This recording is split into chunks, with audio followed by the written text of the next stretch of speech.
নমস্কার, জয়গুরু।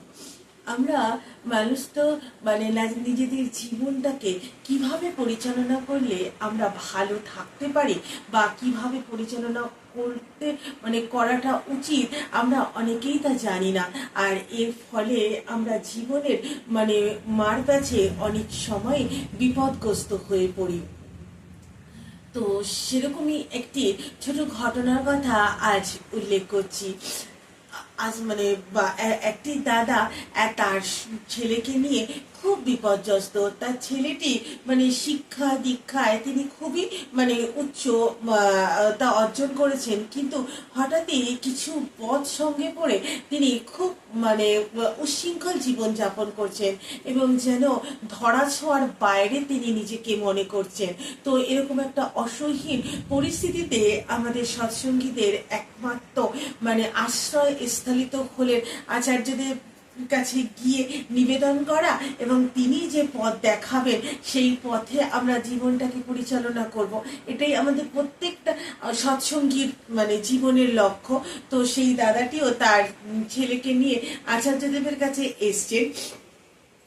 তো আচার্যদেবকে যখন তার বাবা, সেই ছেলেটির বাবা আচার্যদেবকে নিবেদন করছেন যে তার ছেলে হঠাৎ করেই এরকম একটা উচ্ছৃঙ্খল জীবন যাপন করছেন এবং তাকে যেন আচার্যদেব আশীর্বাদ করেন, সে যেন ভালো হতে পারে।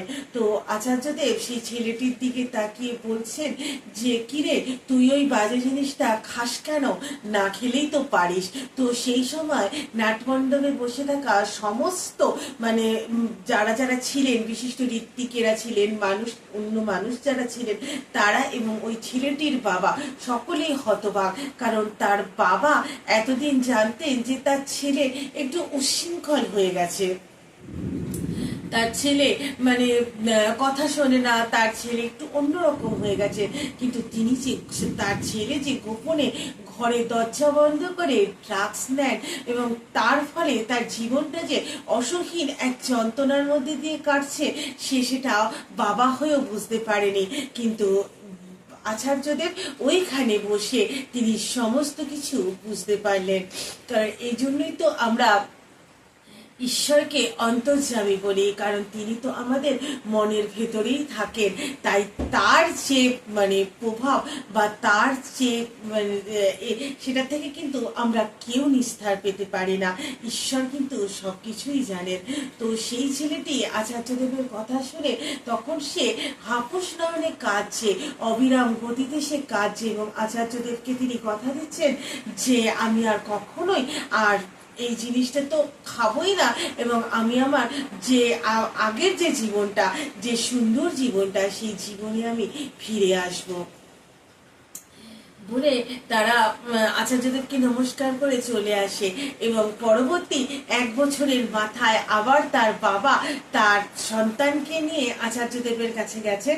আচার্যদেব তাকে দেখে তার বাবাকে বলছে যে, এবার বলুন আপনার ছেলে কেমন আছে। সেই ছেলেটি তখন আবারও সেই তার পূর্ব অবস্থায় ফিরেছে। সে শিক্ষা দীক্ষায় আগেই বললাম অনেকটাই ওপরে ছিল।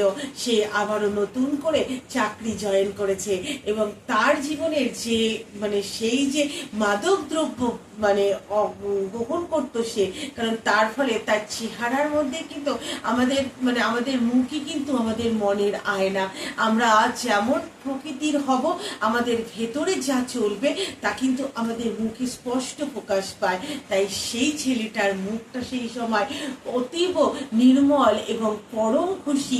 সে আচার্যদেবকে প্রণাম করে আচার্যদেবকে বলছেন যে, আগের বছর যদি বাবা আমাকে জোর করে আপনার কাছে নিয়ে না আসতো, এতদিনে হয়তো আমি আমার জীবনটাই হারিয়ে ফেলতাম। এই হলেন পরম প্রেমময় শ্রী ঠাকুর অনুকূল চন্দ্র, যিনি আমাদের প্রত্যেককে বাঁচানোর জন্য, প্রত্যেকের জীবনে, আমরা তো মানুষ, তাই আমাদের জীবনে নানা সমস্যা আসে। আমরা সেই সমস্যা থেকে যেন খুব সহজেই আমরা উত্তীর্ণ হতে পারি। তাই তো এই আচার্য পরম্পরাকে তিনি রেখে গেলেন, যে আচার্য পরম্পরাকে হাত ধরে তাদেরকে অনুসরণ করে আমরা জীবনকে সুন্দরভাবে পরিচালনা করতে পারবো। তাই আমরা প্রত্যেকটা বাবা মা এবং প্রত্যেকটা সন্তান যেন এটা অনুভব করে যে ঠাকুর আমাদের জন্য কি রেখে গেছেন, এবং সেই তার রেখে যাওয়া আশীর্বাদ আমরা যেন প্রত্যেকে মাথায় করে নিয়ে চলি, তবেই আমাদের জীবনের সর্ব সমস্যা সমাধান হওয়া সম্ভব। আজ এই পর্যন্তই। নমস্কার, জয় গুরু।